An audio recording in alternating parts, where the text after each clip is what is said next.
Yes, thank you very much. So let us introduce ourselves. We are the MCs of the 10th Yonhap News Symposium on Korean Future. I am a newscaster at Yonhap News TV. My name is Kim Min-kwang. Good afternoon. My name is Lee Yoo-jin.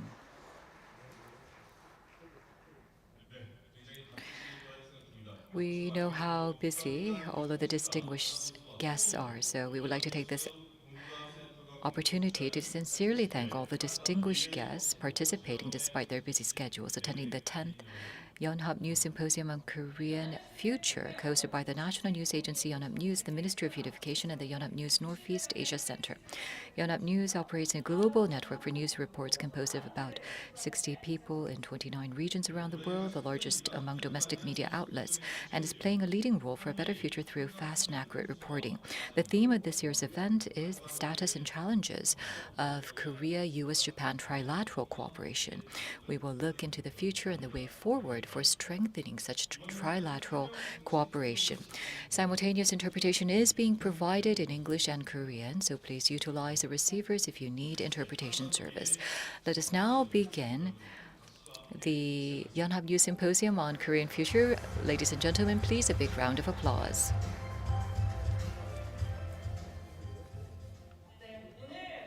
Thank you very much. Despite their busy schedules, many VIPs are here with us today. Let us now introduce them, and as we introduce their names, please greet them with a big round of applause. His Excellency Woo Won-sik, National Assembly Speaker. His Excellency Prime Minister Han Duck-soo. Chairperson Hwang Woo-yeol of the Emergency Committee of the People's Power Party. Executive Vice Chairperson Kim Kwan-yong of the Peaceful Unification Advisory Council. Minister Kim Young-ho of the Ministry of Unification. Thank you for joining us. Mayor Oh Se-hoon of the Seoul Metropolitan Government. National Assemblyman Kwak Kyu-taek of the People's Power Party. National Assemblyman Jin Jong-ho of the Democratic Party of Korea, thank you very much. His Excellency Philip Goldberg, the U.S. Ambassador to Korea, thank you for taking part in this event. Chairperson Choi Jin-sik of the Federation of Middle Market Enterprises of Korea. President Cho Yong-byung of the Korea Federation of Banks. Chairperson Yang Jong-hee of the KB Financial Holdings Company. Chairperson Kim Ok-dong of the Shinhan Financial Holdings. President Kim Sung-tae of IBK. Thank you for joining us. Many other distinguished VIPs are joining us today, but I apologize for not being able to introduce them individually because of the time constraint. We ask for your kind understanding. And now it is time for a pledge to the national flag of Korea. Please face the screen. Salute to the national flag of Korea.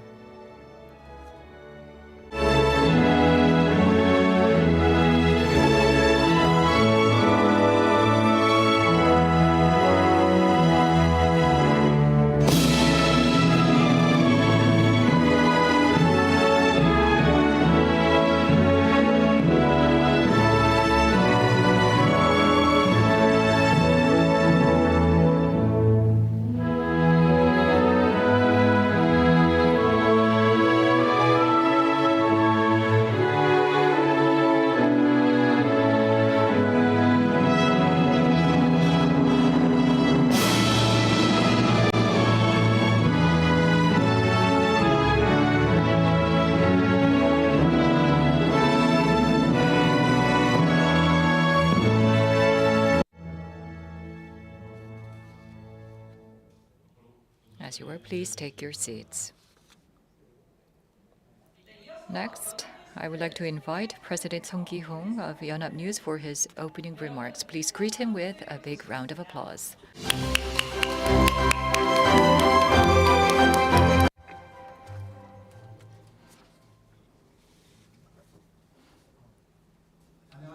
Good afternoon, ladies and gentlemen. I am Sung Ki-hong, CEO of Yonhap News Agency.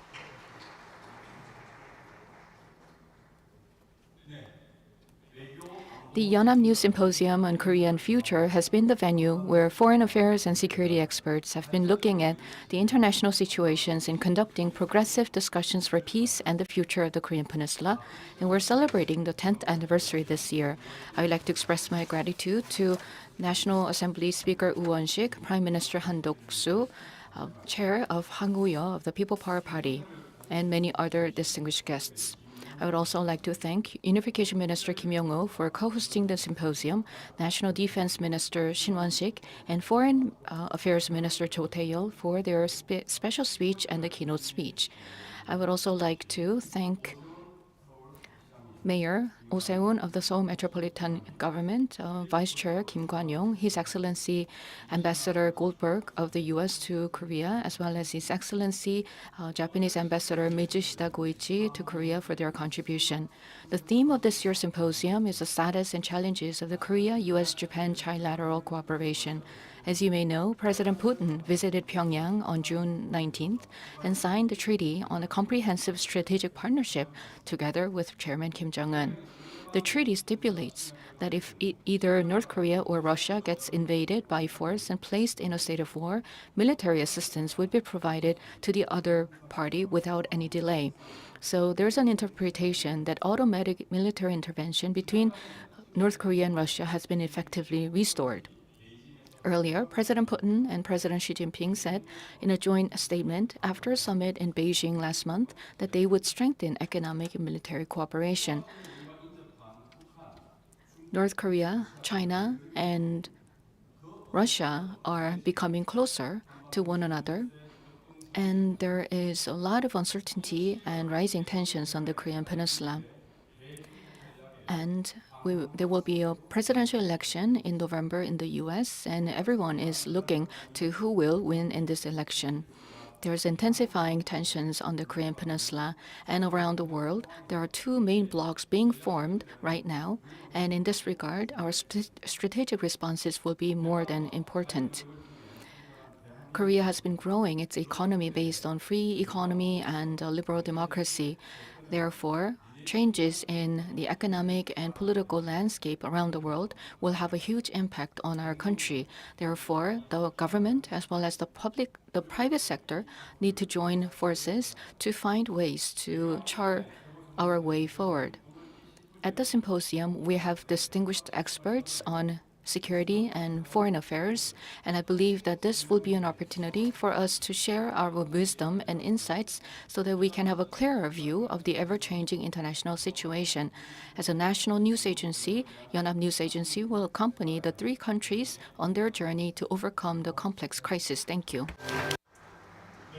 Thank you very much. We have just heard from President Song Gi-hong of Yonhap News.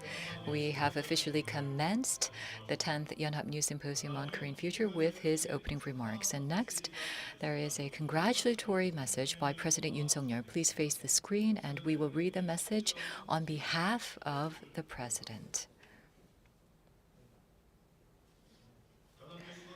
I sincerely congratulate the hosting of the 10th Yonhap News Symposium on Korean Future, hosted by Yonhap News. I would like to extend my gratitude to President Song Gi-hong and his staff for organizing this meaningful forum under the theme of current status and challenges of trilateral cooperation between Korea, the United States, and Japan. We are currently facing numerous challenges that need to be overcome. Geopolitical and geoeconomic conflicts are occurring worldwide, leading to disruptions in supply chains in various fields such as energy, resources, and food.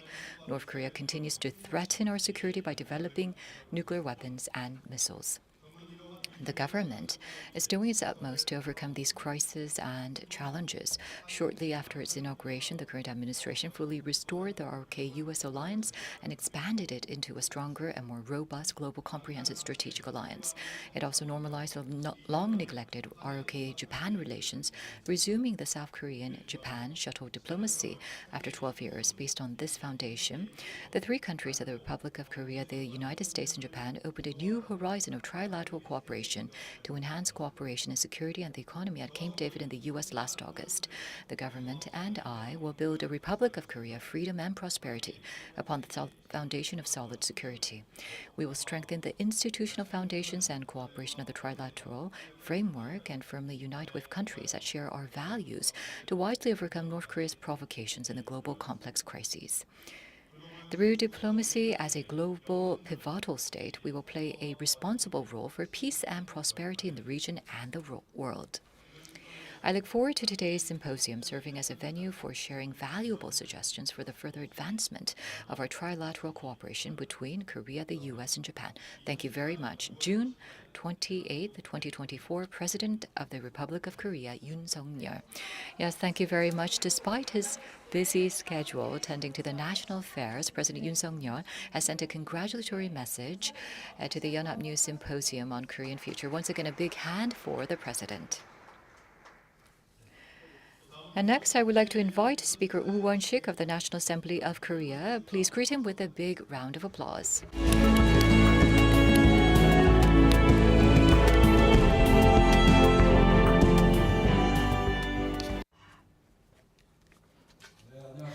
Good afternoon, ladies and gentlemen. I am Woo Won-sik, Speaker of the National Assembly. I'm happy to see all of you. First of all, congratulations on the hosting of the 10th Yonhap News Symposium on Korean Future. It is indeed my honor to be part of this meaningful symposium. The situations surrounding the Korean Peninsula are grave, and I also have huge concerns over the current situation. But we need to maintain our calm, and we need to look at the situation from a realistic perspective and find our way forward. So in that sense, it is very meaningful that we're gathered here to talk about the trilateral cooperation between Korea, the US, and Japan, and discuss our future plans in responding to the ever-changing geopolitical landscape. I'd like to express my thanks to CEO Sung Gi-hong of Yonhap News Agency and staff members for organizing the symposium. I understand that there are so many people who have been working hard to put this symposium together. Thank you for your work. I believe that the key perspective that we need to apply in understanding the situation on the Korean Peninsula is peace. And this is what our Constitution stipulates when it comes to the responsibilities of the President as well as the government. We all are required to work hard to contribute to peace and deter any hostile attacks, and we all need to work together to promote permanent peace. So, when it comes to diverse values, we need to make sure that peace should be our central value because it is the obligation as Korean citizens stipulated in the national constitution. Secondly, we need dialogue. Without dialogue, there's no peace. And we know how fragile our peace would be without any dialogue. And for the past several years, there was no dialogue between the two Koreas, and this has led to these tensions. We should never neglect the importance of dialogue. These days, there are some arguments for the need of using force and other powerful strength, but I would like to argue that we need dialogue more than ever. The prospect of a war on the Korean Peninsula may be triggered by an accident or coincidence, and such clashes on the peninsula may lead to an outright war. And we need to make effort to prevent these from happening. And there was a military agreement between the two Koreas in the previous government, but this agreement has been almost nullified. But we need to really work hard to make sure that we can deter any potential clashes. And to do that, we need to engage in dialogue. The third value is national interest. We have to put priority on national interest in promoting diplomacy. Last year, the three leaders met at the Camp David, and security, economy, high-tech, climate, and women's rights are some of the areas where the three countries will cooperate, and these should be linked to our national interests.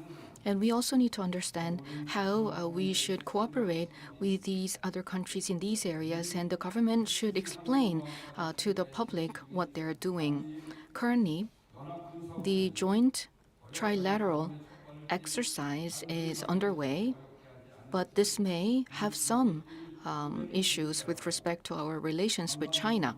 So we need to take caution, and there are some concerns that such an trilateral action may cause tension in the region, and this has to be reported to the National Assembly.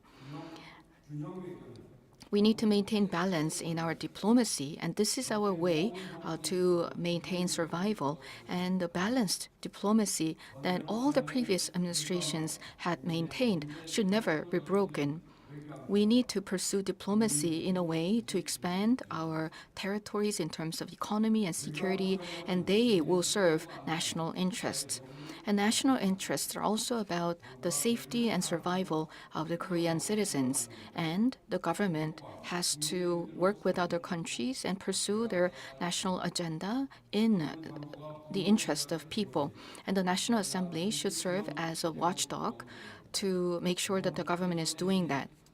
Recently, the government agreed to supply some support to Ukraine, and the trilateral exercise, such as the Freedom Edge, is also causing some concerns. And all these decisions require National Assembly's approval. So we're going to monitor the situation. As Prime Minister Billy Brandt mentioned, peace is not everything, but we cannot achieve anything without peace. Dialogue can lead to peace, and peace will promote our national interests. The 22nd National Assembly created the floor, and we embarked on our main work. And there is a lot that the National Assembly has to do, and we will make sure to fulfill our duties as the National Assembly. Once again, congratulations on the symposium, and I wish all of you good health and success. Thank you.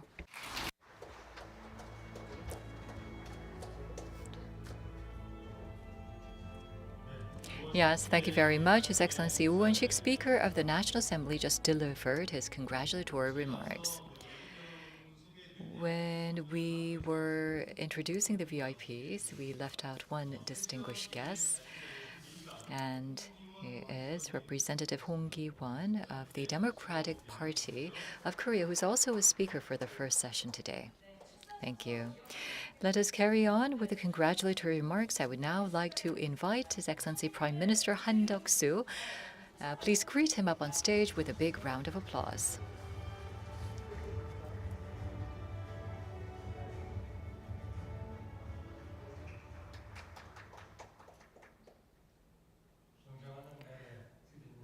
Honorable distinguished guests, I wholeheartedly congratulate the hosting of the 10th Yonhap News Symposium on Korean Future.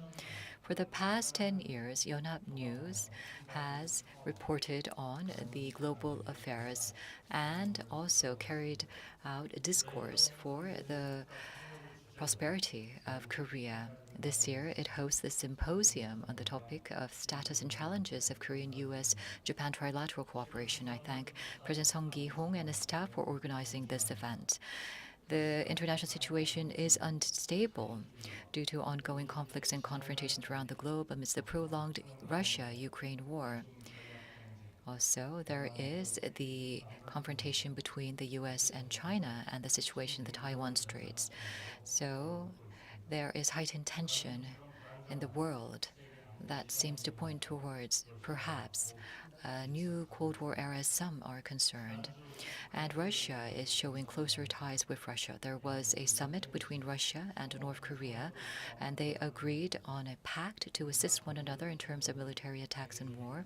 And this signaled a strengthening of military ties between Russia and the DPRK. This threatens the security of not only Korea, but also the world. And this is a violation of the UN Security Council sanctions.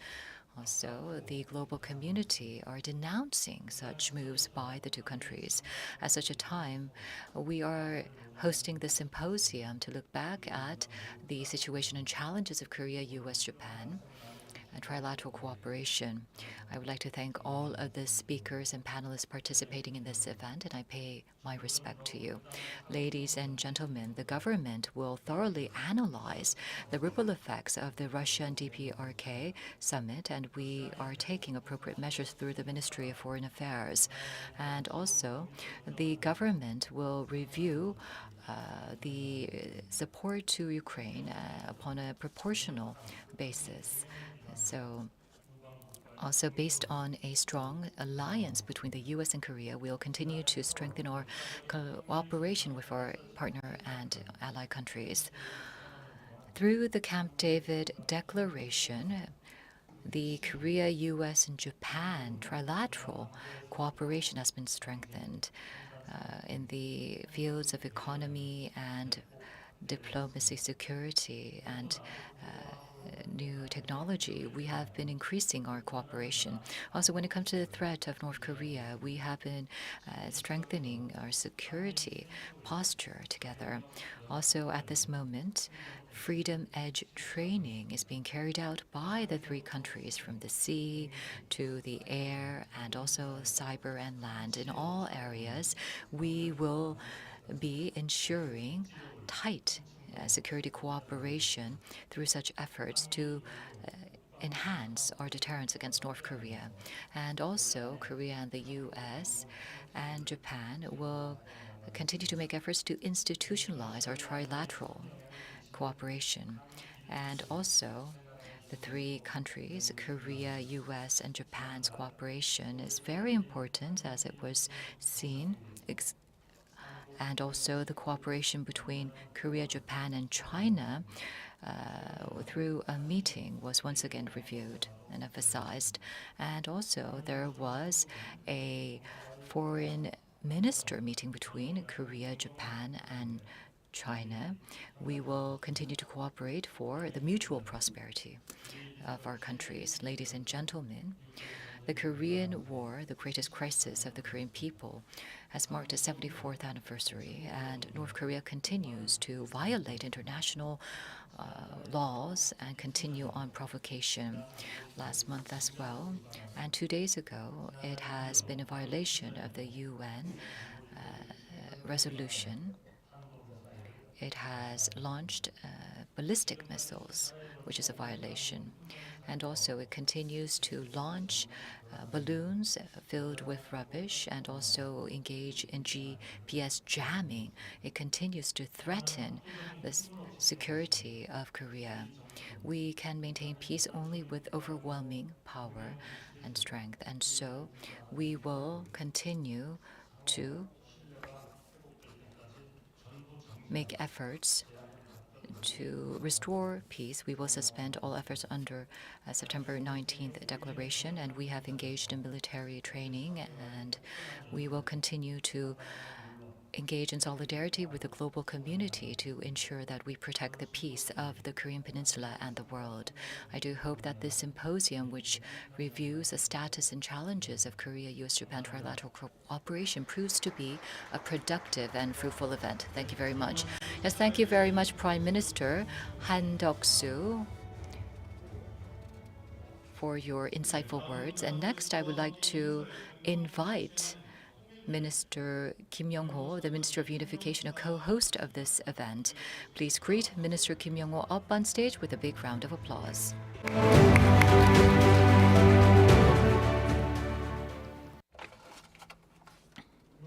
Good afternoon, ladies and gentlemen. I am Kim Yong-ho, Minister of Unification. It has been 10 years since Yonhap News Agency and the Ministry of Unification held a symposium to review the present and consider the future of the Korean Peninsula. It is my honor and privilege to deliver my remarks as a Minister of Unification. Yonhap News Agency has been striving to establish fair journalism in our society through prompt and accurate reporting amid the rapidly changing situations on the Korean Peninsula and around the world. I'd like to take this opportunity to express my gratitude to CEO Song Gi-hong and reporters of Yonhap News Agency for their contribution. I would also like to express my thanks to many distinguished guests, including Won-sik, Speaker of the National Assembly and Prime Minister Han Duck-soo, and many other distinguished participants who came to consider the future of the Korean Peninsula. Ladies and gentlemen, we need to really consider the international politics to discuss our future. In that sense, this symposium is indeed very meaningful and timely. Amid the strategic competition between the US and China and the protracted war in Ukraine, the situation on the Korean Peninsula is also escalating. North Korea has defined inter-Korean relations as two hostile states and has continued its anti-unification and anti-national behaviors by carrying out irrational, provocative acts such as sending trash-filled balloons. Recently, the DPRK signed a treaty on a comprehensive strategic partnership during the summit with Russia, threatening the peace and security of the Korean Peninsula and Eurasia. Any cooperation that helps North Korea build up its military capabilities is indeed a violation of UN Security Council resolutions and an act that undermines peace.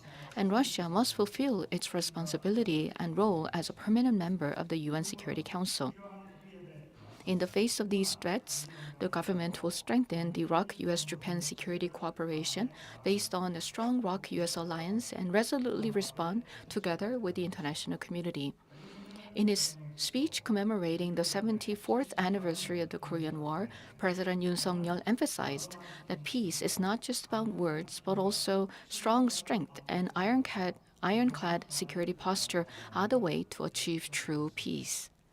We must not forget the lesson that we need to create an environment where North Korea will come to the negotiating table and engage in dialogue. The future of the Korean Peninsula that we envision is clear. It is the free and peacefully unified Korean Peninsula. In August last year, Korea, the US, and Japan established a framework for trilateral cooperation through the Camp David Declaration, and since then, the ROK UK Summit and the ROK Netherlands Summit have been followed by the support of major countries. In the middle of this trend, the government is forming a new reunification discourse with a clear goal of a free and unified Korea. In the future of a unified Korean peninsula, each and every one of the people of North and South Korea will be respected and should be able to fully enjoy freedom and abundance. And going forward, the Korean government will continue to make sure that the vision that we have for the Korean peninsula will become a reality. Professor Amartya Sen, a Nobel laureate in economics, said that there has never been a famine in a country where elections are held regularly, where there is a critical opposition, where freedom of the press is guaranteed, and where there is no censorship. I believe that it has great implications for all of us as we're thinking about a free and prosperous future. Now is the time for us to think about future-oriented approaches for both North and South Koreans to enjoy freedom and prosperity in this turbulent period of the international order. I would once again like to thank all of you for your participation, and I hope that wisdom will be pulled together from many experts so that we can achieve a free and peacefully unified Korean peninsula and find answers to achieve this. Thank you. Yes, thank you very much. Once again, a big round of applause for Minister Kim Yong-ho. And next, I would like to invite Chairperson Hwang Woo-yeol of the Emergency Committee of the People Power Party. Please greet him with a big hand.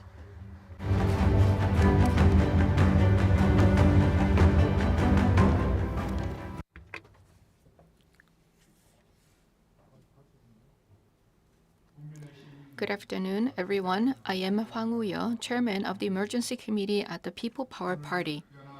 I would like to express my congratulations on the hosting of the 10th Yonhap News Symposium on Korean Future, co-hosted by the Yonhap News Agency and the Ministry of Unification.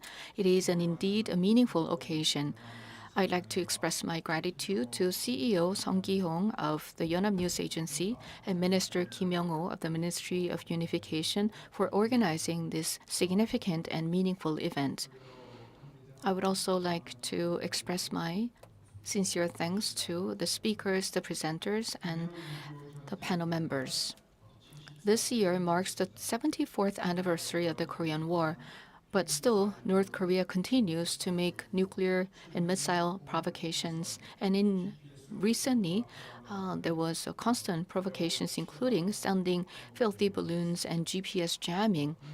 And these irrational provocations have continued.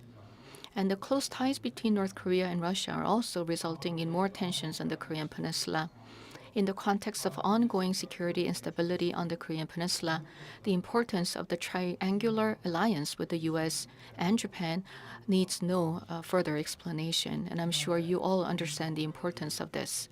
Last year, President Yoon Suk-yeol, the US President Joe Biden, and the Japanese Prime Minister Fumio Kishida held a summit and adopted the Camp David spirit and the principles of the Camp David, which promote cooperation and a shared vision among the three countries.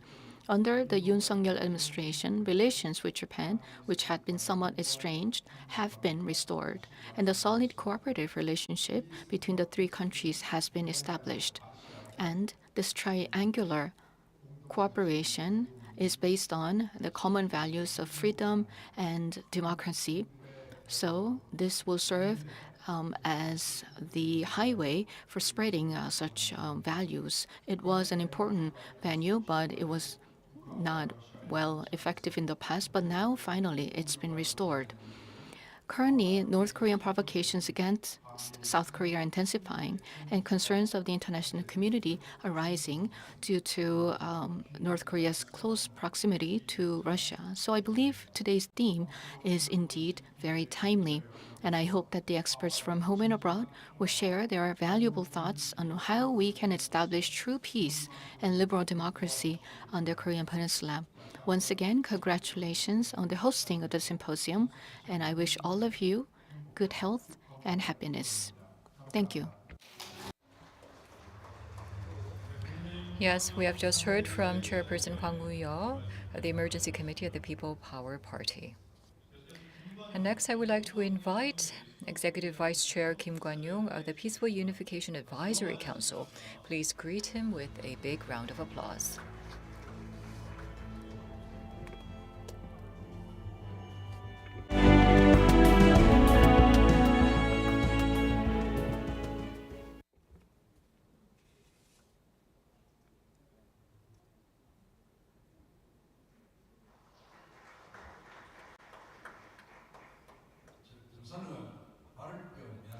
I'm sorry, I hurt myself when I was hiking, so I ask for you to ensure your safety when you're hiking. Good afternoon. I am Kim Kwan-young, Executive Vice Chairperson of the Peaceful Unification Advisory Council. I think that the issue that is in the minds of everyone is the theme of this symposium. It is indeed a timely and appropriate theme. So thank you, President Song Ki-yoon, for preparing the symposium under this theme. You're doing very well. And also, on July 24th, there is an event for North Korean defectors. I know you're very busy, but Minister Kim Yong-ho of the Unification Ministry, you are joining us today. So thank you very much. A round of applause for the two. And also, we are here with the National Assembly Speaker Woo Won-sik, thank you. And on behalf of the government, we have Prime Minister Han Dok-soo here with us as well. And also we have Chairperson Hwang Woo-yeol and Mayor Oh Se-hoon joining us. Thank you. Those who are in the positions that can determine the path of Korea are here today. So indeed, we see the significance of this event.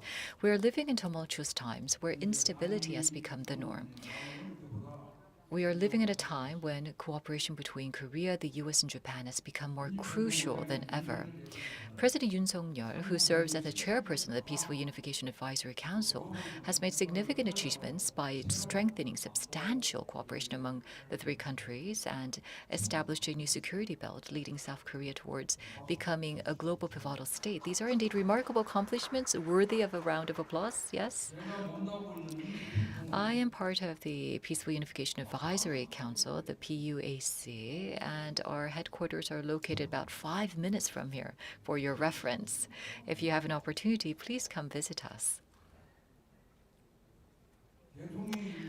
And this council is composed of approximately 22,000 advisors, both domestically and abroad, across 136 countries, appointed by the president, especially under a slogan of action-oriented Peaceful Unification Advisory Council. We are actively working at the forefront of freedom and the free and peaceful unification.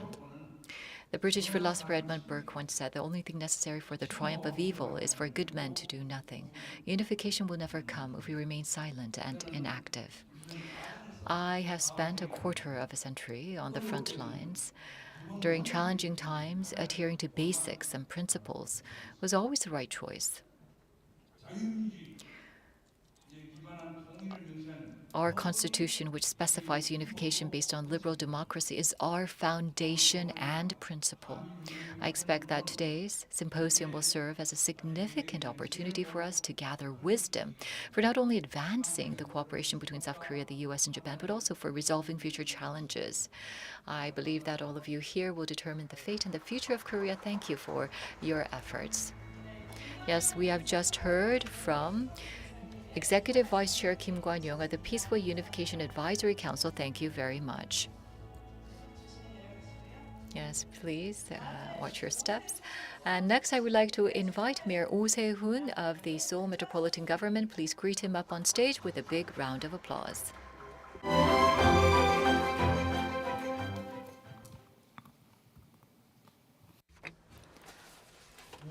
Good afternoon, ladies and gentlemen. I am Oh Se-hoon, Mayor of the Seoul Metropolitan Government. It has been almost a year since the establishment of the ROC U.S.-Japan Security Consultative Institution in the face of the close ties and challenges between North Korea, China, and Russia, which have accelerated in the wake of Russia's invasion of Ukraine. I would like to express my congratulations on hosting the 2024 Yonhap News Symposium on Korean Peninsula. At a time when the demand for cooperation and joint response to geopolitical threats in Northeast Asia is greater than ever, I would like to express my thanks to CEO Song Ki-yong of Yonhap News Agency and the staff members for working on this topic. Recently, international order has undergone major transformation. The liberal international order served as an important environment for Korea's prosperity, but it is now under threat. And at the same time, the security environment for the international community is also becoming increasingly unstable and uncertain to the extent that it is no wonder that it is on the verge of war. Russia's Ukraine war is protracting, and the Middle East crisis is continuing, and there are threats of China over Taiwan. So wars are raging everywhere around the world. And in this context, North Korea has classified South Korea as the #1 hostile state and openly expresses the possibility of war and finally denies the nation and the unification. Furthermore, taking advantage of the crisis, the DPRK is working closely with China and Russia to advance its nuclear technology and seek recognition of its status as a nuclear power. Recently, North Korea sent filth-containing balloons, and Kim Yo-jong is threatening that we would witness a new response if a combination of leaflets and loudspeaker broadcasting continues. And so tensions are rising on the Korean Peninsula, and they are threatening peace and security. As we face North Korea's continued provocations and nuclear threats, it is important to continue to promote security cooperation among the ROK, the US, and Japan. Since last year's Camp David summit, Korea, the US, and Japan have been strengthening their security cooperation framework, and the possibility of including Korea and Japan in the AUKUS has been discussed. So going forward, the key to future successful security cooperation among the three countries is to ensure continuity. And to do so, we need to speed up the institutionalization of trilateral cooperation. And to this end, after the Camp David summit, the three countries made efforts to institutionalize them, including holding regular meetings between foreign ministers and defense ministers. I believe that in order to ensure continuity of trilateral cooperation, we need to secure public support. It is because even if there is good institutionalization, if there's no support from the public, such arrangements may be ineffective. Therefore, in order to get more support from the public for the three countries, I believe that we need to persuade the people of the importance of liberal international order, that this order is directly related to our own national interests. In other words, we need to replace freedom with Korea's core national interest rather than framing it as ideology. And to respond to North Korean provocations, in politics, we have to discuss how we can promote cooperation. And the discussion itself by politicians will help advance the effectiveness of trilateral cooperation as well as regional cooperation. With the launch of the National Security Consultative Group among the three countries, we now have a system to discuss security matters. In the past, we've had bilateral deterrence arrangements between Korea and the US and between the US and Japan, and we can discuss to expand this. The three countries can discuss potentially signing an agreement on nuclear cooperation. Of course, these are some of the ideas that are worthy of our discussion, so I'd like to make that proposal. And to do that, of course, we need to discuss how and where, when we can renew or revise our nuclear arrangement between the ROK and the US so that we can have enough nuclear capabilities equivalent to those of Japan. I believe this is critical for successful trilateral cooperation. The government may utilize nuclear as a negotiating card under the table and maintain strategic ambiguity. This is critical. Things are changing around the world so rapidly. And in that sense, I believe that we need to work together to discuss and pool our wisdom to come up with more effective strategies. In that sense, today's gathering is indeed very meaningful. At the symposium, we have many experts from home and abroad. We will be here to listen to your advice and your feedback. Once again, congratulations on hosting the symposium. Thank you very much. Thank you very much, Mayor Oh, for your congratulatory remarks. Now, I would like to invite His Excellency Ambassador Philip Goldberg of the U.S. to the Republic of Korea. Please welcome him with a big round of applause.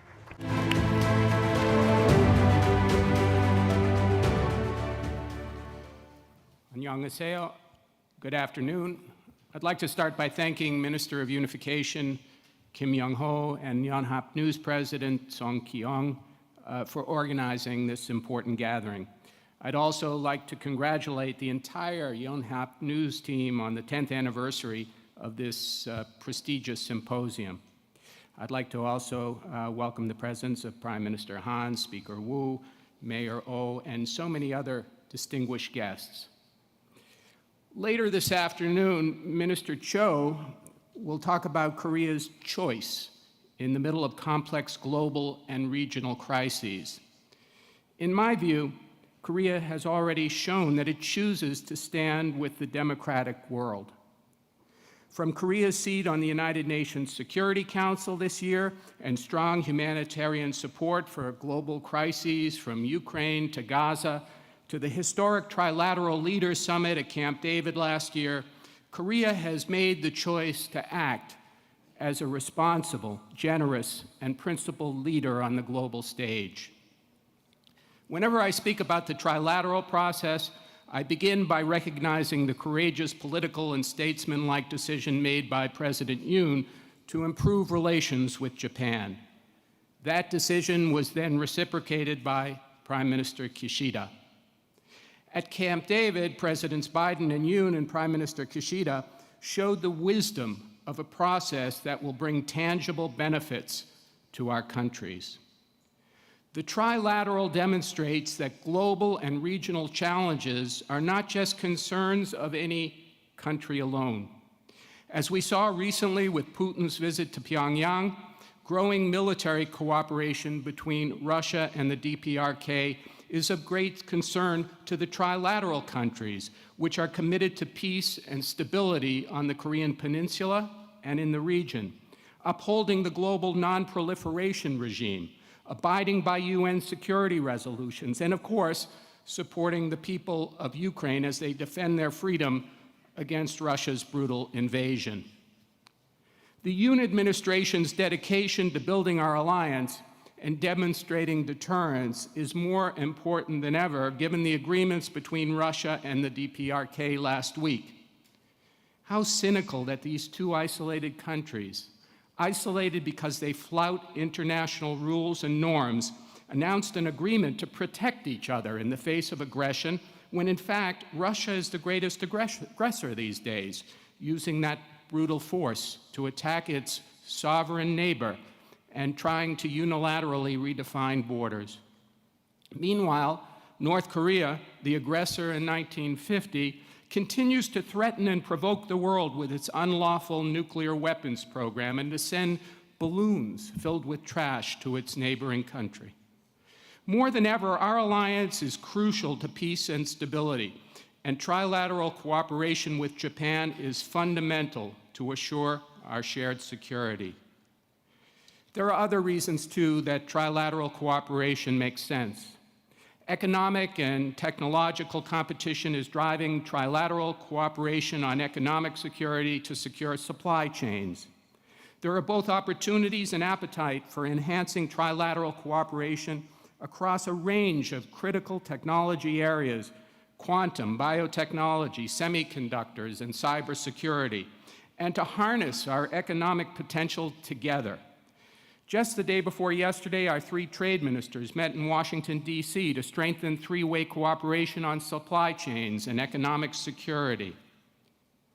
Our three countries have previously worked together to support ASEAN centrality, the Indo-Pacific Economic Framework, and sub-regional cooperation frameworks, including the Mekong River Commission and the Pacific Island Forum's 2050 strategy for the Blue Pacific continent. We're working together, our assistant agencies, to help those countries. And we're working together globally as well, including at the UN Security Council. And right now, from all three countries, we're working hard to prepare for the upcoming Trilateral Global Leadership Youth Summit in Busan next month, another demonstration of how the next generation should get on board with this trilateral cooperation. As leaders, your teams look closely to you for direction. I'm looking forward and invite all of you to join us in clearly sending the message to our teams that trilateral initiatives at all levels cement our cooperation, which is so important to the peace, stability, prosperity, and security in the region and the world. 감사합니다. Thank you.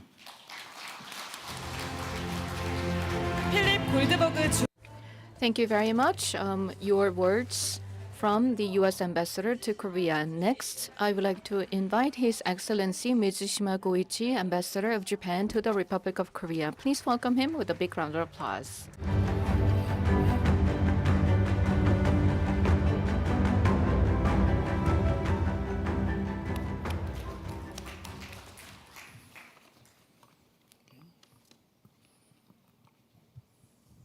안녕하십니까? Good afternoon. Distinguished guests, ladies and gentlemen, I am Koichi Mitsushima, the Ambassador of Japan to the Republic of Korea. I would like to offer a few words of congratulations for this symposium. First of all, I would like to express my deep respect to everyone here for participating in, and especially to Mr. Song Gi-hong, the CEO of Yonhap News Agency, and Minister of Unification, Kim Yong-ho, for organizing this symposium in such a timely manner. Speaking about today's theme, which is the cooperation among Japan, ROK, and the US, our three leaders held a historic summit meeting at Camp David last year. Since then, cooperation has expanded in a wide range of areas, including cooperation on development assistance, cybersecurity, space, and in the Pacific, in addition to cooperation over North Korea.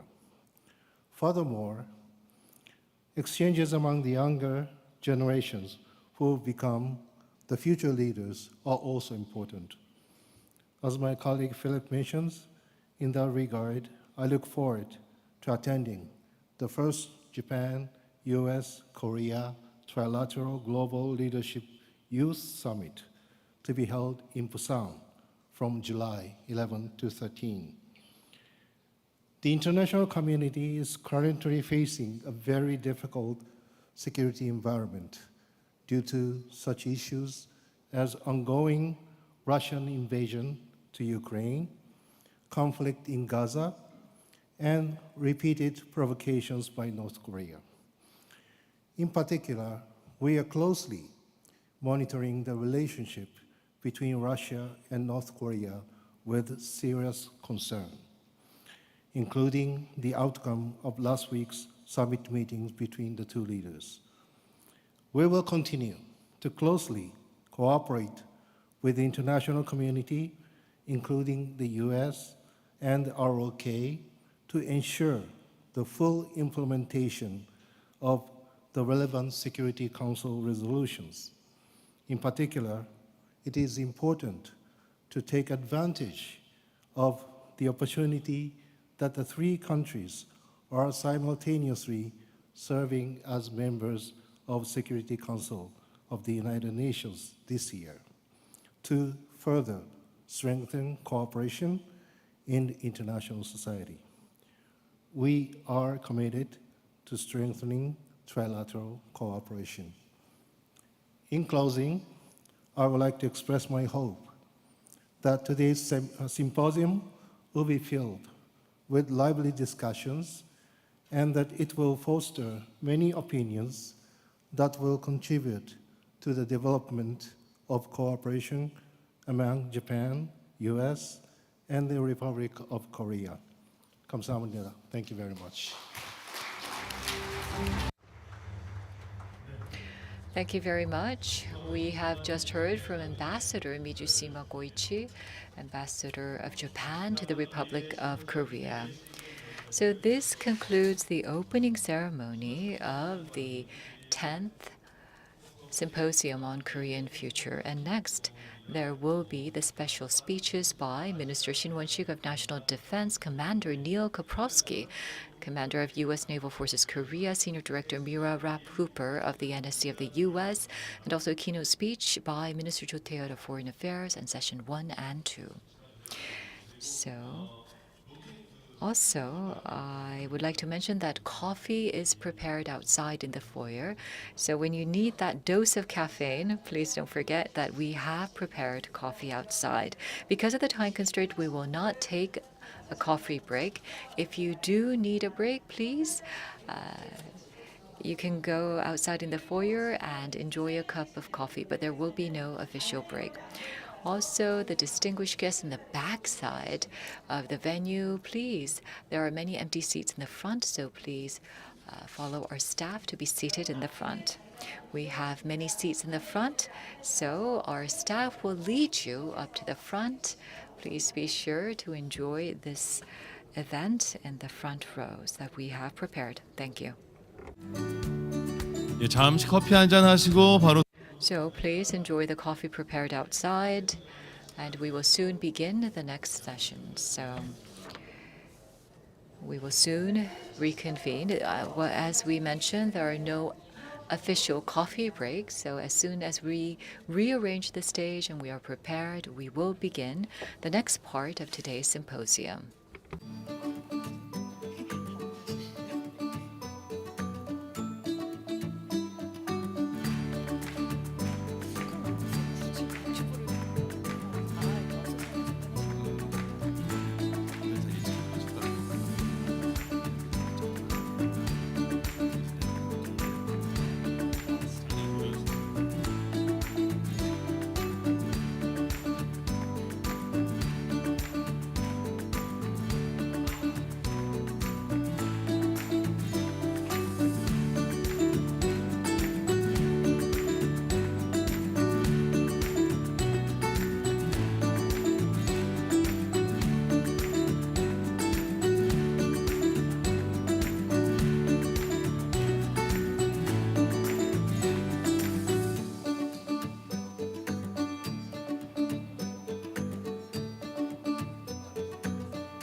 네, 지금 뒷자리 So we do have seats to the front, so please follow our staff to be seated in the front. Thank you for your kind cooperation.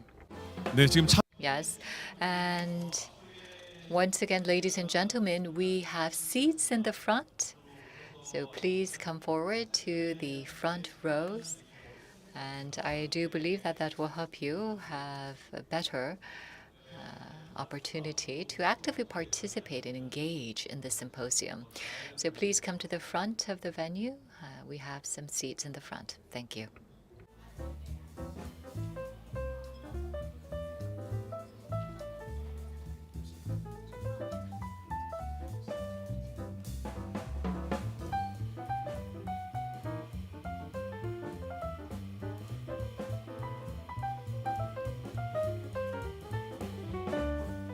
먹어가시죠, 이만. 네.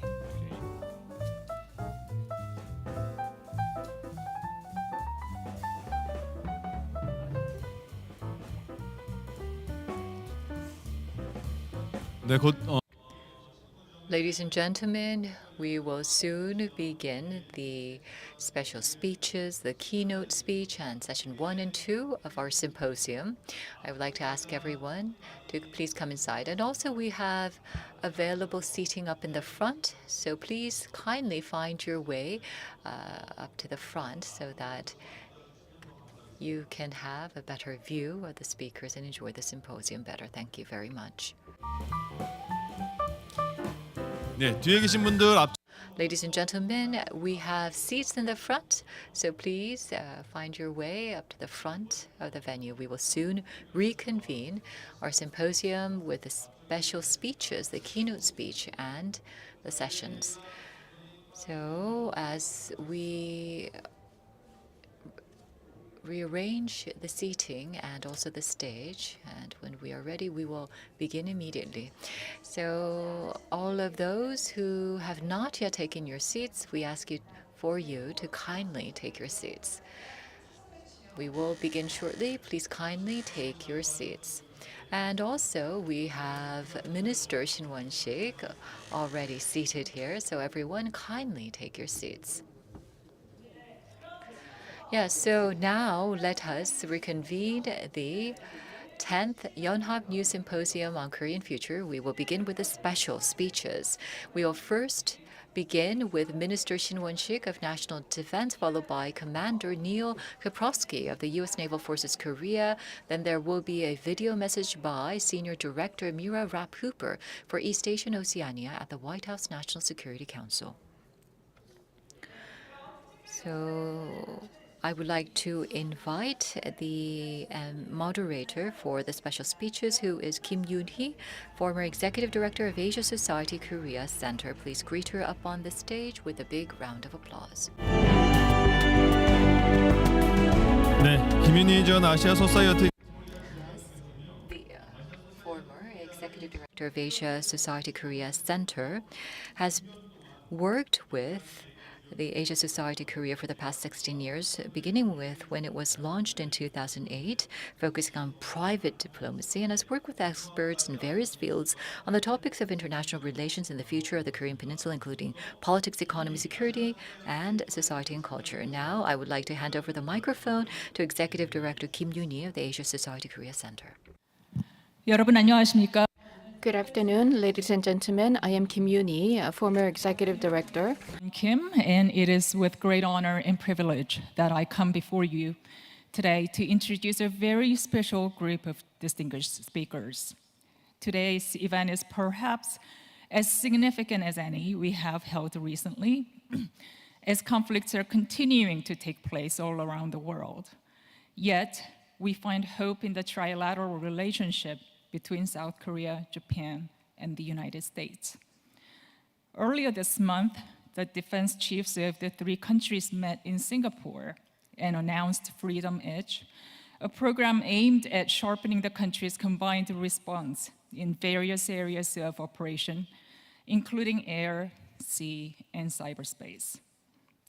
Today, we are incredibly fortunate to be able to hear more about this from our very own defense minister. Distinguished guests, ladies and gentlemen, it is my distinct honor to introduce the Defense Minister of the Republic of Korea, His Excellency Shin Won-sik. 오늘 한미일 So, we're going to discuss the overall direction of the trilateral cooperation with us, Minister Shin Won-sik of National Defense. Please welcome him with a big round of applause.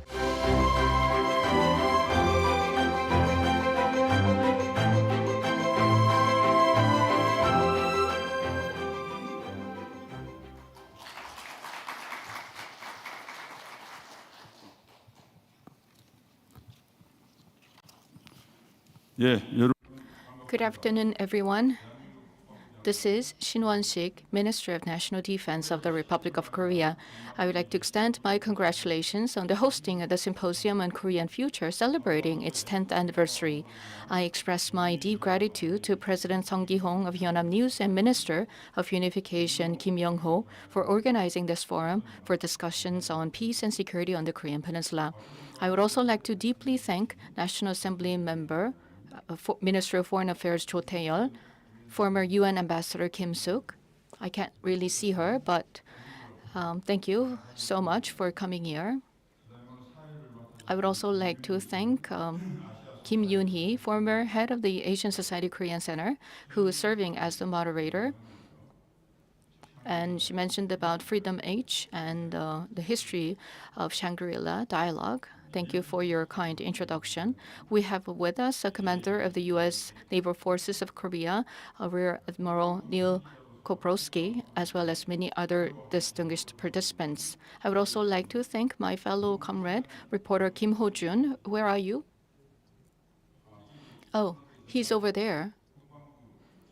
He's been covering the Ministry of National Defense, and he is the one that I've been working closely together with to promote national defense. A big round of applause to him. I would also like to thank forum organizers for their work. Since its inception in 2015, the Symposium on Korean Future has been a forum for discussing major security issues in the Korean Peninsula with experts in the field of foreign affairs and security. Given the strategic competition between the U.S. and China, the Russia-Ukraine war, and the military cooperation between Russia and the DPRK, I believe this forum's theme is exceptionally timely. Ladies and gentlemen, North Korea is advancing its nuclear and missile capabilities, posing a serious threat to peace and stability not only for the Korean Peninsula but also the international community. It has attained a significant level of nuclear weapons manufacturing capacity and is poised to conduct its seventh nuclear test at any time. This year alone, it has launched missiles 14 times, fervently expanding its nuclear and missile capabilities. Last month, it launched a rocket using ballistic missile technology in violation of UN Security Council resolutions, claiming that it was for reconnaissance satellite. Despite the severe suffering inflicted on its people by its reckless nuclear and missile development, the Kim Jong-un regime remains indifferent. Recently, it has even resorted to petty and low-grade provocations such as flying trash balloons, actions unimaginable for a normal nation.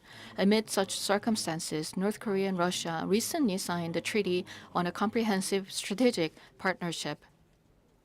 As Kim Jong-un has evaluated that the relation between the two nations has been upgraded to the level equivalent to that of an alliance, it is expected that the closeness between Russia and the DPRK will deepen further in the future, and it is also anticipated that illegal arms trade between the two countries will increase, but such arms trade is a clear violation of the UN Security Council resolutions, and it poses a serious threat to the Korean Peninsula and the world. Russia, which should be a guardian of world peace as a permanent member of the UNSC, is engaging in self-contradictory actions and betraying the international community by directly violating resolutions it has endorsed. Our government is resolutely responding to these security threats in cooperation with the international community. Above all, we are strengthening the robustness of the ROK-US alliance and expanding trilateral security cooperation with the U.S. and Japan. To deter and respond to North Korea's nuclear and missile threats, we are significantly enhancing our extended deterrence implementation capabilities.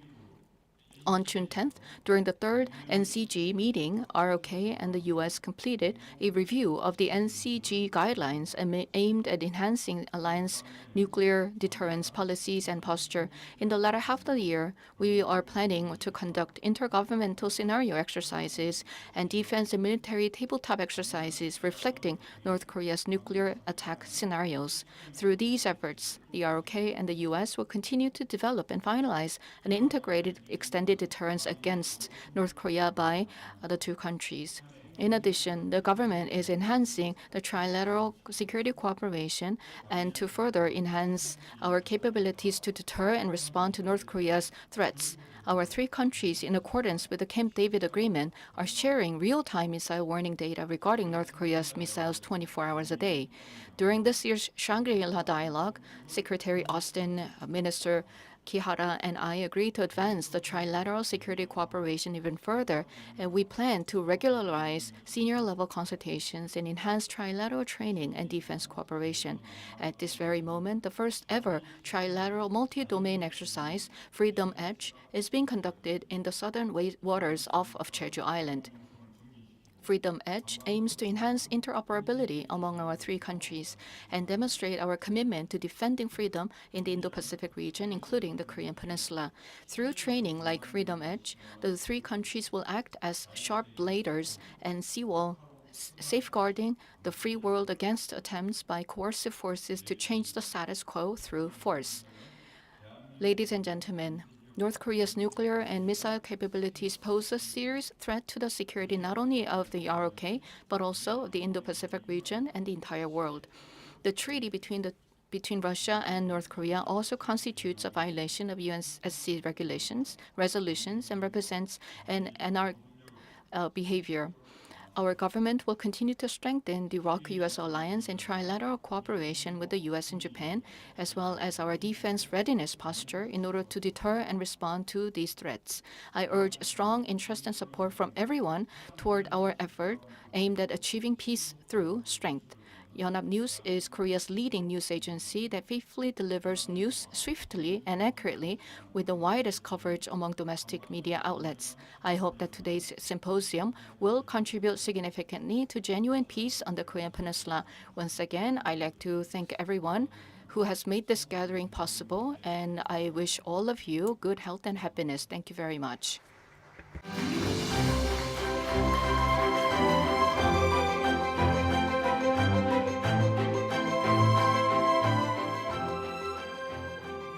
신원식 국방부 장관님. Thank you very much, Minister Shin Won-sik of National Defense. Please give him another big round of applause for his special speech.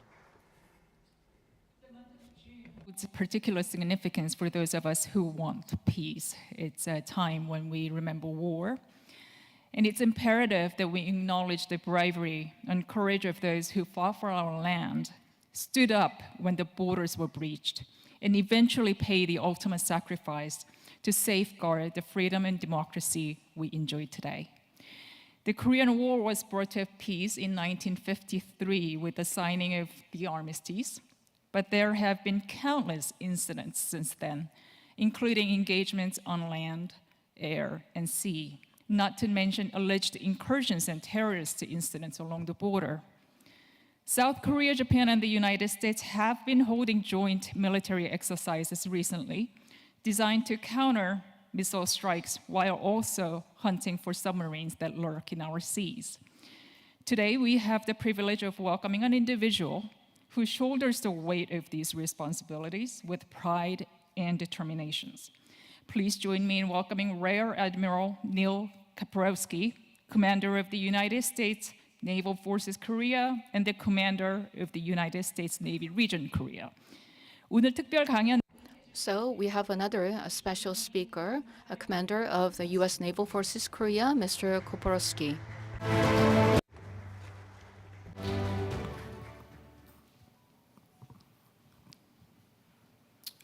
First off, congratulations on your 10-year anniversary of the symposium.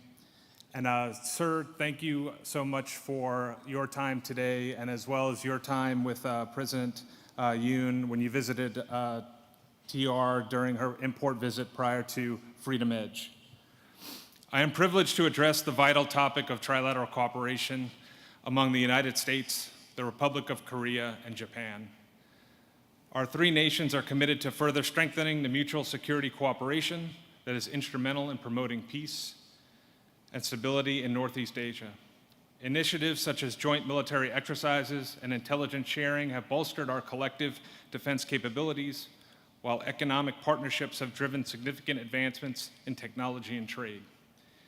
Following the landmark Camp David summit last year, President Biden, President Yoon, and Prime Minister Kishida stated that Japan, the Republic of Korea, and the United States are determined to align our collective efforts because we believe our trilateral partnerships advances the security and prosperity of all of our people, the region, and the world. Ever since we have welcomed significant progress on establishing an annual multi-domain exercise among the three nations, in March 2024, President Yoon declared that better ties with Japan help deter DPRK threat. On April 2nd, 2024, US, Japan, and ROC conducted a third trilateral aerial exercise, escorting US bombers operating in the Indo-Pacific region. And on April 11th, 2024, US Navy, Republic of Korea Navy, and Japanese Maritime Self-Defense Force conducted a trilateral maritime exercise reaffirming their commitment to bolstering regional security and stability in the Indo-Pacific.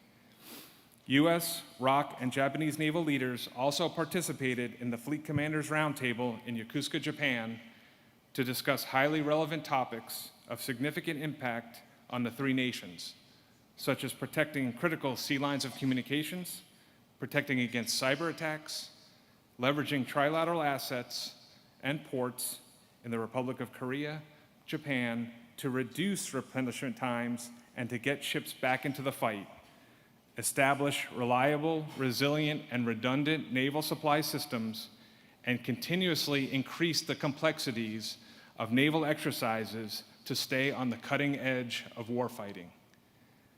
These enhanced bilateral and trilateral defense exercises demonstrate the capability and readiness of our combined forces.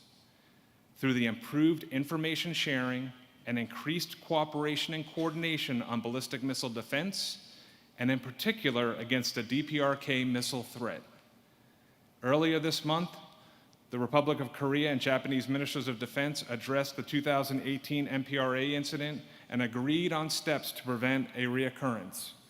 This resolution allows for us to focus on continuing to improve on our readiness and to strengthen our trilateral combat effectiveness. As you can see, we have made some great strides in strengthening our trilateral relationships through the consistent participation in exercises in multiple warfare areas and domains. By leveraging our collective strengths, we are better equipped to address common challenges such as regional security threats, economic uncertainties, and the pressing need for technological innovation. Our nation's collaborative efforts in defense, economic policies, and diplomatic engagement not only reinforce our mutual security, but also enhance the prosperity and resilience of the entire region. Our commitment to a rules-based international order underscores the importance of this trilateral relationship in shaping a peaceful and prosperous future. Together, the United States, Republic of Korea, and Japan form a dynamic and enduring partnership that continues to safeguard and advance the interests of our people and the broader global community. Our alliance represents a cornerstone of stability and progress in the Indo-Pacific region, rooted in shared values and strategic interests. We have a saying that we go or sail together. Kachi kapshida. Kamsahamnida. Thank you.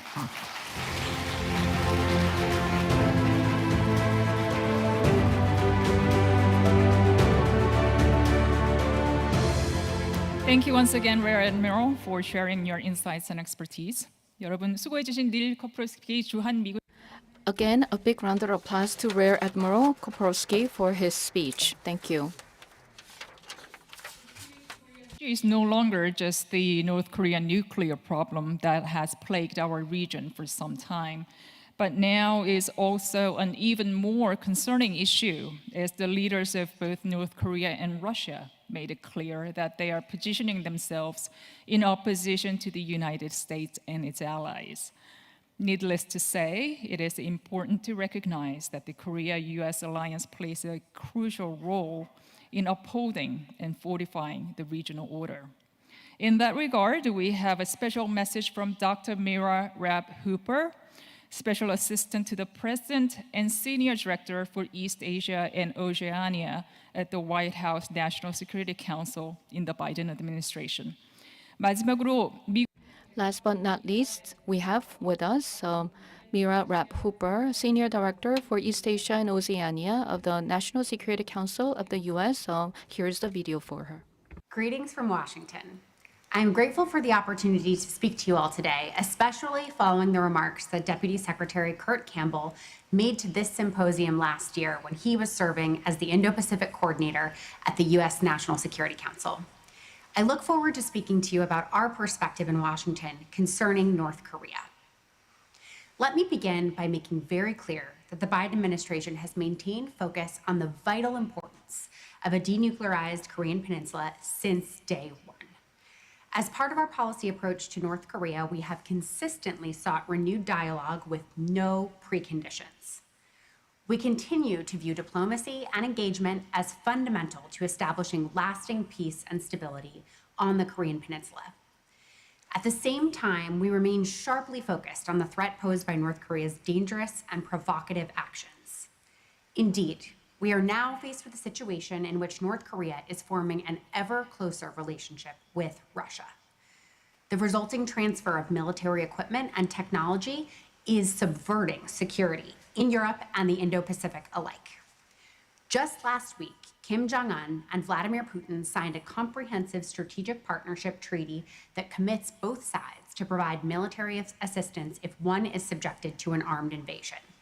This is just one of the reasons that we have been so focused on ensuring the credibility of our extended deterrence commitments in the Indo-Pacific, to send a clear message to North Korea, Russia, the People's Republic of China, and to the rest of the world that the United States will stand by South Korea and our regional allies and uphold our own mutual defense commitments, which have served to provide for peace and stability in the region for so long.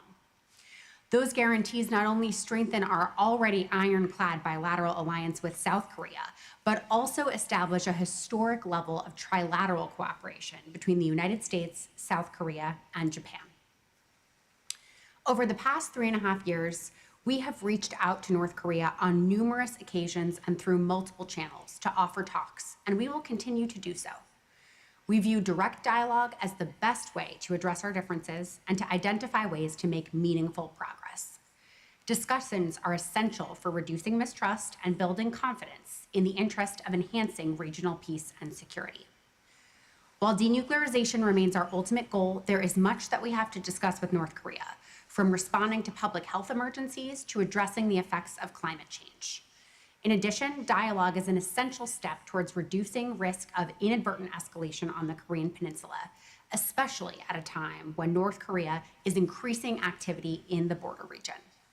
For example, the recent incursions by North Korean soldiers into South Korea in the demilitarized zone, accidental though they may be, are a sign of how close to the border North Korean soldiers are now operating and how easily an accident could occur.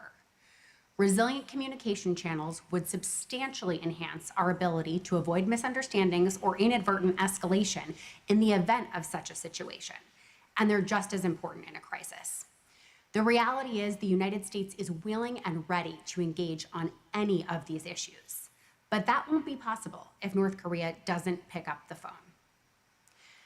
Despite Pyongyang's failures to respond to US offers of engagement, North Korea has been anything but silent in recent months. Last week's visit to Pyongyang by Vladimir Putin, the first in more than 20 years, goes to show the degree to which North Korea is ramping up its cooperation with this increasingly close ally. The comprehensive strategic partnership that Kim and Putin signed makes clear that North Korea and Russia have every intention of forging an ever closer military relationship, with direct implications for the Korean Peninsula and the whole of the Indo-Pacific, as well as for Europe. North Korea continues to ship munitions and ballistic missiles to Russia for use against Ukraine. In April, the UN panel of experts released a report that definitively confirmed the use of North Korean Hwasong 11 series missiles against Ukraine. In turn, Russia has chosen to shield North Korea from enforcement of UN Security Council resolutions, including by vetoing the renewal of the mandate of the UN panel of experts, the very panel that confirmed Russia's use of North Korean missiles against Ukraine. And Russia's use of North Korean ballistic missiles provides valuable technical insights and military insights for North Korea about how its weapons perform in an actual conflict scenario. That has clear implications for security on the Korean Peninsula and beyond in the Indo-Pacific. Additionally, Russian shipments of refined petroleum to North Korea have already pushed North Korean imports above the 500,000 barrel annual cap mandated by the UN Security Council. This directly contributes to North Korea's ability to continue developing its weapons of mass destruction program. And as Russia continues to use North Korean weapons, North Korea becomes an increasingly attractive source for munitions, arms, and missiles to other regimes the world over, such as to Iran. All of this is happening while the PRC is standing by, slowly losing its influence, as North Korea increasingly turns to Russia instead. That is particularly dangerous at a time when a PRC push to maintain the status quo on the peninsula could be helpful for promoting stability and curbing North Korea's willingness to take provocative actions. For its part, Russia certainly isn't going to be pressing Pyongyang to maintain peace and stability. That is why the United States is taking unprecedented action to deter North Korea from taking military action against us or our allies. First and foremost, we're working in lockstep with our closest allies to ensure the continued safety and security of our people. As you will recall, during President Yoon's state visit to the United States last April, we announced the Washington Declaration to address the threat of North Korea's ballistic missile and nuclear programs. We also announced the establishment of the U.S.-South Korea Nuclear Consultative Group to implement the Washington Declaration and further strengthen our extended deterrence cooperation. I'm very happy to report that we have made remarkable progress during this past year, and this has fundamentally strengthened the U.S.-South Korea alliance and our ability to engage in nuclear and strategic planning. We can also better manage the threat to the non-proliferation regime posed by North Korea because of these new mechanisms. In addition to building stronger institutionalized ties in the U.S.-South Korea alliance, President Biden has also been determined to support stronger trilateral ties with Japan, culminating in the historic Camp David summit last year. During the summit, our three nations committed to consult on regional challenges, provocations, and threats affecting our collective interests and security, including those posed by North Korea. We are doing exactly that, and our work continues at a truly dizzying pace. Rich and substantive trilateral discussions have resulted in a remarkable level of policy coordination, particularly on North Korea-Russia issues that we couldn't have predicted would be possible a year ago. And as a sign of our growing trilateral defense cooperation, Secretary Austin recently held a trilateral ministerial meeting earlier this month with his ROK and Japanese counterparts. Our three countries had much to discuss, such as how we are operationalizing our real-time missile warning data sharing mechanism that we launched earlier this year. This new capability directly supports our ability to respond to the DPRK's advancing nuclear and missile threats. Our trilateral work also extends to countering cyber threats from North Korea, including its use of cybercrime and cryptocurrency money laundering to generate money for its weapons of mass destruction program. Furthermore, the United States coordinated last month with G7 countries, the European Union, Australia, New Zealand, and South Korea in the largest ever effort to release autonomous sanctions on North Korea-related targets. We will continue to work with these partners in the weeks and months ahead to ensure that we are responding to efforts by North Korea and Russia to evade our sanctions. Between the bilateral, trilateral, and multilateral work we are doing together, we stand today stronger and better equipped to face the challenges posed by North Korea. The United States remains committed to the complete denuclearization of the Korean Peninsula. We are willing to consider interim steps on the path to denuclearization, provided that these steps would make the region and the world a safer place for all of us. We know that progress takes time, and the meaningful pursuit of a Korean peninsula that is free and at peace will not occur overnight. That is all the more reason for us to return to dialogue so that we can reduce and eventually eliminate the threats facing the peninsula. In line with this threat reduction approach, the United States will continue working in lockstep with our South Korean allies to pursue greater regularized communication with North Korea and other stabilizing exchanges that reduce the risk of misperception and inadvertent escalation within and outside of a crisis. The United States will also stand hand in hand with Korea to maintain the continued safety and security of both of our people. Thank you very much.